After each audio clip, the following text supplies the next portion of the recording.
My dad used to say I was book smart, but not business smart. Which is a funny way of telling people. My son gets A's, but I still wouldn't trust him with a staple gun. In our house, business was king. Specifically, his business. Henderson Tools, a regional supplier of industrial-grade equipment, and one of the few remaining things my dad loved more than Fox News and medium-rare steak. I grew up playing hide-and-seek in the warehouse, using paint stirrers as lightsabers, and watching him hold court in the break room like he was the CEO of Earth. And yet, somehow, I always felt like the intern of the family. Colin, my older brother, was the heir apparent. Voted most likely to franchise his personality. In high school, he started shadowing Dad in middle school, wore polos unironically by 14, and once brought a printed resume to Thanksgiving dinner. Just to practice. Me? I liked computers. I built websites. I edited videos. I even ran a small YouTube channel in college where I explained finance in dumbed-down skits with sock puppets. It actually made a little money. But Dad thought it was all cute. Still, I wanted in. I wasn't asking for a handout. I'd worked every summer in his company since I was 16, loading pallets, driving forklifts, inventory sorting. I nearly blew out a disc stacking torque wrenches in the July heat one year, and all I got was a lukewarm attaboy. So when I finally graduated from business school, with honors, by the way, I came to him with a real offer. Dad, I said, standing in the very office where I used to play with paper clips, I want to invest in Henderson Tools. He didn't even blink. Really? He said, eyebrows raised. You? I nodded. I've got about 40 grand from Grandma's inheritance and savings. I've been studying your margins, your retail reach, your lagging e-commerce setup. I want to help grow your digital arm. That's when he laughed. Like open mouth, desk slapping, snort laugh. You're not smart enough for this game. He chuckled, wiping a tear from his eye like I told him a joke instead of offered him equity. Stick to your TikToks or podcasts or whatever. This is a real business. My stomach dropped. He kept going, of course. You can't just buy your way into a company, son. You've got to earn it. Colin earned it. Earned it? The guy who once used the company credit card for a networking weekend in Vegas? But I didn't say that. I just stood there, humiliated, holding my carefully organized pitch binder while my dad sipped his gas station coffee like nothing happened. Sorry, he added, trying to soften it. I just don't see you fitting in here. I nodded slowly. Yeah, I said. I figured. I walked out, past the front desk where Lisa the receptionist gave me a pity smile, and straight to my car. I didn't cry. But I did scream into my steering wheel so loud that a guy in a roofing truck next to me jumped and spilled his Red Bull. That night, I rage-watched 2 seasons of Succession, ate 4 toaster waffles, and stared at my laptop until 3 a.m. I wasn't angry because he said no. I was angry because he never even looked. He didn't see the spreadsheets. The projections. The future I had imagined for both of us. But if he thought I wasn't smart enough for his company, maybe I was smart enough for the one next door. I spent the next 48 hours doing what emotionally damaged, business-degreed sons do best, falling down an internet rabbit hole. My search history was pure vengeance fuel. How to crush your father legally. Can a family business die of embarrassment? Tool industry market share trends 2022. Difference between wrench and ratchet, asking for a friend. But really, I was looking for one thing. Leverage. That's when I stumbled across Irehawk Supply Company. They were the Pepsi to my dad's crusty, flat, off-brand cola. Clean branding. Snappy tagline, precision for professionals. And their website? Bro. Their website didn't just function, it purred. Search bar. Live chat. Mobile optimized. It felt like Amazon and IKEA had a baby and gave it an MBA. I knew of Irehawk. Dad complained about them often. Cheap junk, he'd growl. All marketing, no backbone. Which was ironic, considering his last marketing strategy was putting an American flag GIF on the homepage and calling it a rebrand. So I started digging deeper. Turns out, Irehawk wasn't junk. Their quality ratings were higher than Henderson's. They had warehouse automation, real-time inventory tracking, custom order dashboards for small contractors. Meanwhile, my dad was still handwriting delivery notes in cursive. So I made a spreadsheet. A big one. With tabs, trend lines, financials, and even a mood board because I was feeling dramatic. And at 2:14 a.m. on a Tuesday, I came to one conclusion. These guys were gonna eat my dad alive. And I wanted a seat at the table when it happened. I called my bank the next morning and did what Dad thought I wasn't smart enough to do. I invested $37,000 in Irehawk shares.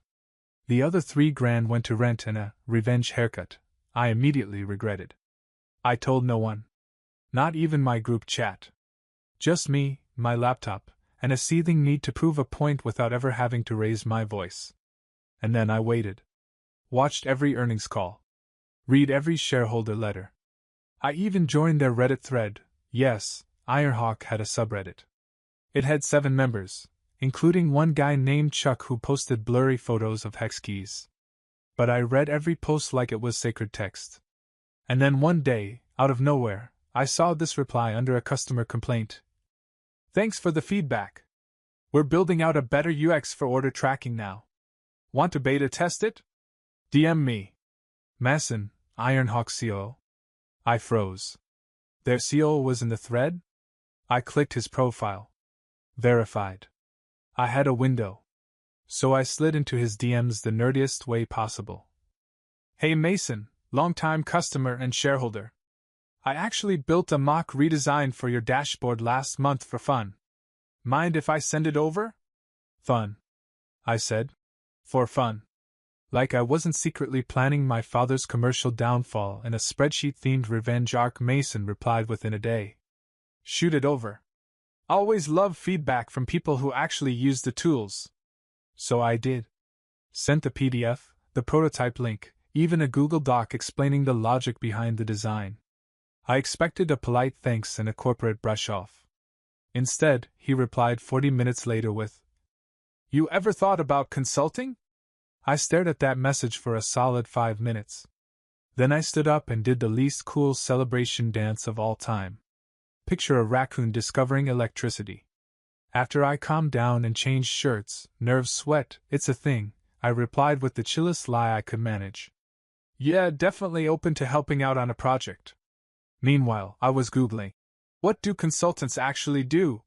And texting my old marketing professor, asking if I could still use her as a reference even though I once compared quarterly forecasting to horoscopes in her class. That was the moment I knew. I was officially playing the game. Not as my dad's son. Not as the kid with sock puppets explaining finance. But as a guy with actual value. And that feeling? Was better than 100 father-son fishing trips that never happened. Mason set up a video call. I wore my cleanest button-up, fixed my lighting, and angled the camera just right so you couldn't see the unfolded laundry behind me. I was ready, or so I thought. Hey man, Mason said, waving as his camera came on. Appreciate you hopping on. Loved that mock-up you sent. You're not a UX guy by trade, are you? I laughed nervously. Nope. Business grad. Just mildly obsessed with optimization. He grinned. That's the best kind of obsessed. We talked for 45 minutes. It was supposed to be 20. He asked what I'd do differently with their onboarding process. I had ideas. Real ones. Stuff I'd seen fail firsthand at Henderson. I even tossed in a jab. My last job thought streamlining meant printing fewer flyers. Mason laughed so hard he choked on his protein bar. You've clearly been around outdated systems, he said. Listen, we're launching a pilot initiative with independent contractors in mid-sized markets. I could use a pair of fresh eyes. Part-time, project-based, totally flexible. Interested? Was I interested? My soul left my body and did 3 cartwheels across the apartment. But I nodded calmly, like a normal human. Absolutely. And that's how I became a contract consultant for Irehawk. No titles. No corporate emails. Just access to the sandbox, a small paycheck, and a seat, even if virtual, at the table. I wasn't in the big meetings yet, but I was CC'd on stuff. People asked for my input. They used my feedback. Meanwhile, at Henderson Tools, Colin posted a photo of him holding a novelty-sized check on LinkedIn. Grateful to win our Regional Hardware Distributor Award. Dad and I are just getting started. The check was for $500. The caption was longer than the earnings report. I didn't comment. But I might have laughed into my cereal. Back at Ironhawk, things were moving fast. I helped rework their customer FAQ page, removed 3 outdated tabs, rewrote some support scripts, and suggested adding short explainer videos. Mason loved it. Then he forwarded me a Slack invite. "You're on the extended ops team now," he wrote. "Don't get overwhelmed. Everyone's just as weird as you." The Slack channels were pure startup chaos. #OpsGoblins. #WrenchMemes. #Ideas No Judgment, which absolutely did judge. But I loved it. It felt like the digital version of what I'd always wanted growing up. A team that didn't care about your last name, just whether you showed up with ideas and didn't suck to work with. And I did show up. Every single call. Every feedback loop. Every Friday wrap-up doc. Sometimes I stayed up until 1 a.m., reworking a chart just because something felt off. I wasn't being paid enough to care this much, which is exactly how I knew it mattered to me. My dad still didn't know. Nobody at Henderson did. They were busy planning a modernization campaign, which, as I later found out, consisted of replacing their email domain with one that had pro in it. I kept quiet. Let them keep laughing. I was building something better. Not with them. Not against them. But in spite of them.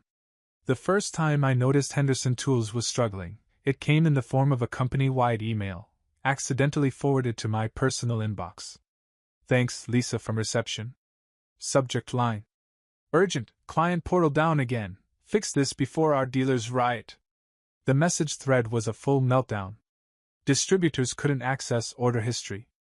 Payment systems were lagging. Someone named Glenn accidentally deleted a regional pricing file and tried to fix it by faxing an apology. Faxing. In 2024. I stared at the screen, blinking, as Colin replied all with, "Let's not overreact. It's just growing pains." Sure. Like when your appendix bursts. At Ironhawk, meanwhile, our ops team was rolling out a beta version of the contractor dashboard, one I had helped sketch out. Mason called it quietly elegant. I called it the thing that's going to eat Henderson alive, and smiled doing it. And it was working. Feedback from contractors was glowing. Order times dropped. Repeat sales climbed. Ironhawk's socials buzzed with unsolicited praise. Back at Henderson? Dad had posted a blurry photo on Facebook with the caption, "Proud to be old school in a digital world." The comment section included 3 cousins and a guy named Larry who thought he was on Yelp. 1 week later, Ironhawk held a regional demo event in my dad's backyard, not literally, but close enough. Mid-sized city, 5 miles from Henderson's HQ, where Ironhawk set up a flashy tent with product displays, a VR demo, and an actual espresso cart. I attended. Quietly. Baseball cap, sunglasses, hoodie, Loki disguise or nervous breakdown couture, take your pick. But I needed to be there. Because halfway through the event, a familiar voice cut through the crowd. "What's this?" my dad muttered, walking past the espresso bar like it personally offended him. "Gimmicks. Flash. This isn't business, it's a circus." Colin followed behind, adjusting his blazer and fake smiling like he was trying to sell you a car and gaslight you at the same time. I ducked behind the extension cord display and watched them circle the booth like 2 angry hawks that just realized their nest had Wi-Fi. Mason stood near the front, shaking hands with a contractor who once threatened to throw a wrench at my dad for botching a shipment. My dad walked up to him. "Ironhawk, huh? You guys new in town?" Mason smiled that professional shark smile. "Nope. Just scaling." Dad's face twitched. I wanted to frame it. I left before they saw me. Didn't need drama. Just needed the confirmation. And I got it. Back at Ironhawk HQ, Mason dropped into our Slack. Got some visitors from Henderson today. Looked rattled. I replied with a gif of a raccoon eating popcorn. Professionalism, baby. Then came the real shift. Ironhawk's CEO announced plans to expand distribution across our entire state. New warehouse leases. More drivers.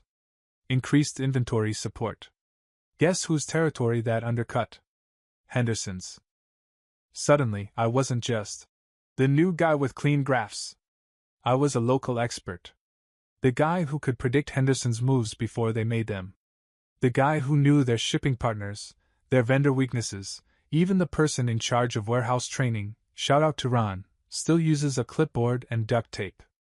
Mason started calling me our secret weapon. I started calling my therapist, because imposter syndrome was loud. But beneath that, I felt good. Like I was finally unlearning the years of being told I wasn't enough. Like maybe, just maybe, I was exactly where I needed to be. And best of all, I wasn't even close to done yet. 3 months after the regional expansion, Ironhawk's quarterly report dropped. The numbers were wild. Contractor accounts up 28%. Inventory turnover accelerated. And most importantly, market share in our metro area had grown by 11%, which, in tool speak, is basically an earthquake. I was in the Slack channel when Mason posted the chart. Great work, team. This one's for the spreadsheet kid who said we could shave 3-4 seconds off the cart checkout. You were right. I stared at the screen, grinning like an idiot. My dad still didn't know that I was part of the team eating his lunch. That I was in the meetings he should have held. That I was the one helping his rival leapfrog over his legacy with nothing but dashboards, data, and way better fonts. But cracks were showing. A Henderson Tools distributor called me, not as a family member, but as a former colleague. I hadn't spoken to Tim in over a year. Hey, he said. Your dad's company okay? I blinked. Define okay. Had a few of our guys jump ship. Said their accounts were getting better terms through Ironhawk. Oh? I said, trying to sound surprised while holding back a victory dance. Hadn't heard. Just weird, Tim muttered. Your dad always seemed untouchable. Yeah. Until now. I should have felt guilty. But I didn't. I'd offered to be on that team. I begged for a seat. He told me I wasn't smart enough to even try. This wasn't sabotage. This was return on investment. Still, I kept my distance. Until Colin showed up in my DMs. No. Hey, bro. No. How've you been? Just. Do you know anyone at Ironhawk? I stared at the message for 5 full minutes, like it might rewrite itself if I blinked hard enough. I replied with a single word. Why? He took his time responding. We're hearing they poached one of our reps. I want to get ahead of this. Maybe schedule a lunch or something. Extend an olive branch. Olive branch?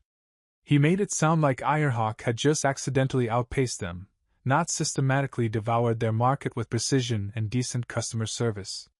But the kicker? He added. Dad says they're not serious players. Just tech bros with a wrench fetish. That's when I laughed. Full out loud, head tilted back laugh. If only he knew. If only Dad knew. That one of those tech bros was his own son, quietly sitting in strategy calls, helping design the rollout that undercut his entire regional base. The same kid he once told, "You're not smart enough." I didn't respond to Colin's message. I didn't have to. Because a week later, I got an email from Ironhawk's CEO. Subject: Board expansion proposal. Interested? I clicked. Read the first paragraph.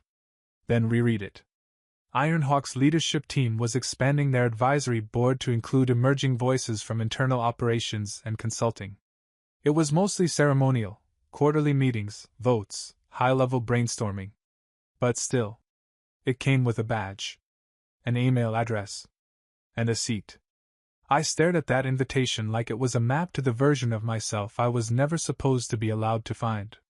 The next day, I walked past Henderson Tools' warehouse, just for nostalgia.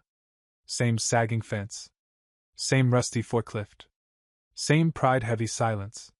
Then I pulled out my phone and clicked accept. Ironhawk didn't throw big announcements. No PR circus. No streamers. Just a quiet LinkedIn post with new board member headshots and a caption that read, "Welcoming fresh perspectives to our advisory team. Innovation starts with listening." My face was fourth on the carousel. Clean button down. Subtle smile.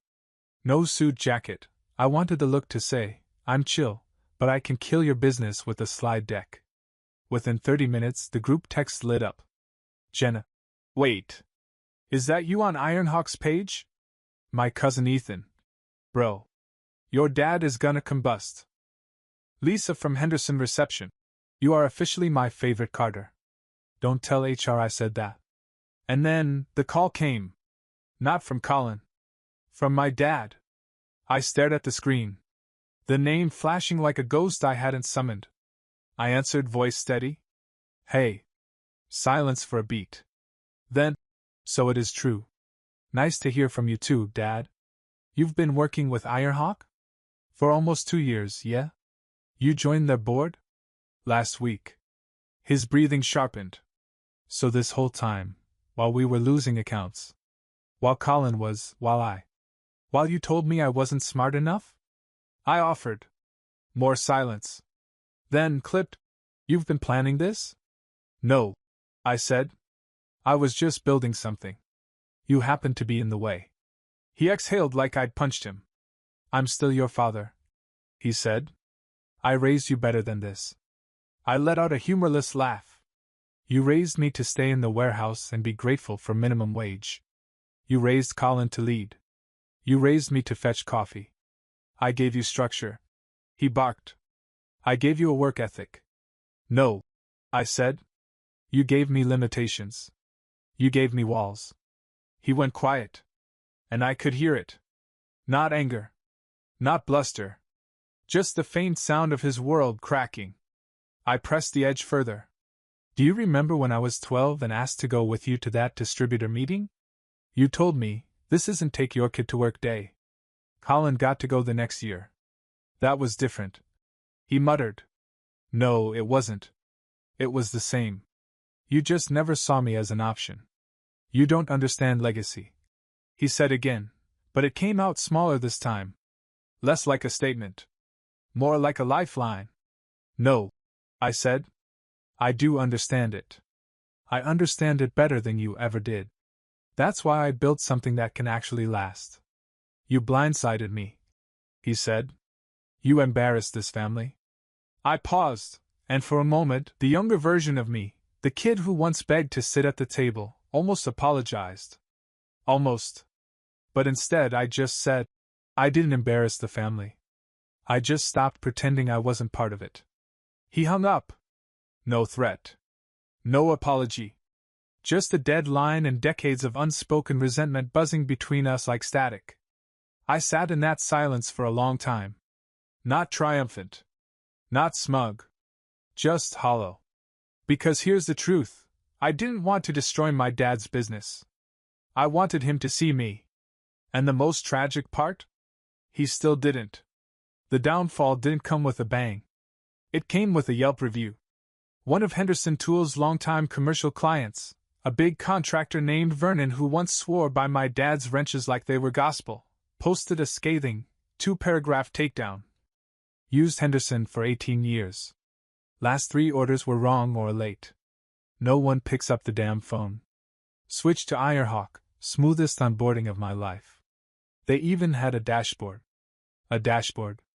Henderson still faxes stuff. It got 143 likes. And a comment from Ironhawk's support team. Welcome aboard, Vernon. We got you. That was the crack. Then came the landslide. Ironhawk's contractor numbers surged. I watched the graphs jump in real time like popcorn in a microwave. Back orders? Down. Customer satisfaction? Up 21%. Even our shipping partner messaged us to say, hey, did you guys go viral or something? At first, I felt pure adrenaline. Like watching the kid who got picked last for dodgeball grow up and own the league. Then came the notification I didn't expect. Henderson Tools to close regional distribution center, sources say. Colin posted a carefully worded update on LinkedIn later that day. Something about realigning legacy operations and transitioning toward leaner territory management. Translation? They were bleeding. I checked the Henderson website out of curiosity. Gone. Just a 404-page and a sad little gif of a spinning hammer. That night, the Ironhawk team dropped memes in Slack like confetti. Someone posted a photo of the Henderson logo in a graveyard with RIP Legacy Supply scrawled under it. Mason didn't stop it. He reacted with a flame emoji. But me? I said nothing. I just sat with it. Because even though my revenge arc was now real-life data, it didn't feel like fireworks. It felt like proof that I wasn't crazy, that I was never the problem, that I just needed someone to listen when I had a plan. I thought that would be the end. Until the email came. Subject: we need to talk. From Mom. No greeting. No emoji. Just a time, date, and location, a coffee shop near the house I grew up in, the same one where Dad told me I wasn't built for business, but let Colin shadow his sales meetings like he was training a successor to the throne. I arrived early. Out of habit, not excitement. I took the corner table, facing the door. Ordered a plain coffee, no cream. They were 5 minutes late, classic, and they arrived dressed like they coordinated their shame. Beige jackets, stiff expressions. They looked like a couple who just got eliminated in the second round of a cooking competition. "Hi, sweetheart," Mom said. Tight smile. Dad gave a nod. The kind you give strangers at the DMV. We sat in silence for 30 seconds too long. Then Mom reached into her bag and pulled out a manila folder. Slid it across the table like a hostage note. I opened it. Inside, a business plan. A proposal. A branding sheet that said Carter Tech Solutions, in Comic Sans, which almost made me flip the table. They were launching a rebrand. Not of Henderson Tools, that ship was underwater. This was a new era. A desperate pivot into digital tool logistics. They wanted to save face. And they wanted me to help them do it. "I assume this is a joke," I said. "We're serious," Dad said, folding his arms. "You've proven yourself. This is a real opportunity." "You mean now I've proven myself?" I said. "Now that you need me." Mom cleared her throat. "We know we misjudged you. You ignored me," I corrected. "You told me to stay in my lane. You told me I wasn't ready. That was years ago. It was too. I remember the shirt I was wearing." Silence. Dad stared at the table. "You embarrassed this family." There it was. The confession wrapped in blame. I leaned back in my chair. "No, Dad. I made you look in a mirror. You just didn't like the reflection." His lips pressed into a line so tight it could have sliced steel. "We're giving you a chance to be part of something meaningful," Mom said softly. "I already am," I replied. "And it didn't require approval, or permission, or your last name written in gold." I stood up. Left the folder on the table. They didn't follow. Didn't call out. Just sat there, two people in matching regret, surrounded by strangers sipping oat milk lattes. I walked out of that cafe without looking back. Because some legacies aren't inherited. They're built. I stared at the proposal on the table. Every line read like desperation in disguise. They wanted to launch a new era. Pivot to digital. Use my name, my credibility, the same one they never thought I could build, to dig them out of the hole they sank into by ignoring everything I tried to give them in the first place. "So let me get this straight," I said, flipping a page. "You want to put me on a new venture? Funded by what? Your pride?" Dad's jaw twitched. "Mom tried first. We were wrong. About a lot of things. You've clearly built something strong. Your reputation in the industry is. You didn't even invite me to the investor meetings for Henderson Tools," I interrupted. "Colin got to sit next to you while I loaded pallets." Dad finally spoke. "That was a different time." "No," I said. It was the same time. You just didn't think I mattered. He looked down, suddenly fascinated by the sugar packet on the table. We're trying to fix that now. You're not, I replied calmly. You're trying to survive. There's a difference. I stood up. The proposal stayed on the table. You told me I wasn't smart enough. And now you're asking me to be your exit strategy. We're asking for a chance to rebuild, my mom said softly. I paused. Then I said something I didn't even know I'd been holding. You don't rebuild with the person you ignored until he was useful. You rebuild with the people who showed up before there was something to gain. I walked away. Didn't yell. Didn't grandstand. Just left the folder sitting there, untouched, like the apology they never actually said. Back at home, I opened my laptop and joined Ironhawk's monthly strategy call. We were planning a nationwide contractor loyalty program. Mason cracked a joke about my revenge glow-up, and someone dropped a gif of me photoshopped onto Iron Man's suit. I smiled. Later that night, I sat on my balcony with a cheap beer and a view of the city skyline. The same city where my dad once told me I'd never make it without carrying his last name into every room like a shield. Turns out, I didn't need his name. I just needed to build something better. Not bigger. Not flashier. Just better. And I did. I was the smart one after all.